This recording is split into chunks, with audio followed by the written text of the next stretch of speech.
মধ্যপ্রাচ্য কিংবা Russia Ukraine যুদ্ধ বন্ধ করতে না পারলেও মার্কিন প্রেসিডেন্ট ডোনাল্ড ট্রাম্পের কথায় সাড়া দিয়েছে ভারত পাকিস্তান।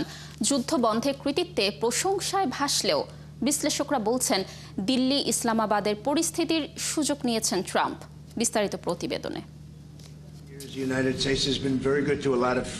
ওভাল অফিসের দায়িত্ব নেওয়ার আগে ডোনাল্ড ট্রাম্প ঘোষণা দিয়েছিলেন যে কোনো যুদ্ধের বিপক্ষে তিনি। প্রতিশ্রুতি দিয়েছিলেন ক্ষমতায় আসলে সবার আগে বন্ধ করবেন রাশিয়া ইউক্রেন যুদ্ধ। আশ্বাস দিয়েছিলেন গাজায় ইসরায়েলি আগ্রাসনের অবসানেরও, যদিও এসব যুদ্ধ বন্ধে নেই উল্লেখযোগ্য অগ্রগতি। এর মাঝেই উত্তেজনা ছড়ায় ভারত পাকিস্তান। হামলা পাল্টা হামলায় তৈরি হয় যুদ্ধ পরিস্থিতি। দুই পারমাণবিক শক্তিধর দেশের বিরুদ্ধে আতঙ্ক ছড়ায় বিশ্বজুড়ে। সংঘাত শুরুর প্রথম দিন থেকেই দুই দেশের সাথে যোগাযোগ চালিয়ে যায় ওয়াশিংটন। শেষ পর্যন্ত যুদ্ধ বন্ধে রাজি হয় দুই দেশ।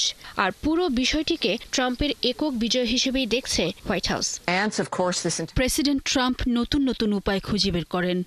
ভাইস প্রেসিডেন্ট জেডি ভ্যান্স, পররাষ্ট্রমন্ত্রী মার্কো রুবিও ভারত পাকিস্তান দুই দেশের সাথেই একাধিকবার যোগাযোগ করেছে।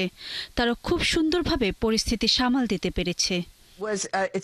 তবে বিশ্লেষকরা বলছেন ভারত পাকিস্তানের বর্তমান অর্থনৈতিক পরিস্থিতি দীর্ঘমেয়াদী যুদ্ধ চালিয়ে নিতে তৈরি নয়। মাত্র কদিনেই দিল্লি হারিয়েছে অত্যাধুনিক সব যুদ্ধ বিমান। এদিকে পাকিস্তানের আকাশ প্রতিরক্ষার দুর্বলতার কারণে ক্ষতিগ্রস্ত তাদের গুরুত্বপূর্ণ 3 বিমান ঘাঁটি সহ ব্যবস্থাপনা। ফলে দুদেশই আঁচ করতে পেরেছিল যুদ্ধের ক্ষয়ক্ষতি ও ভয়াবহতা।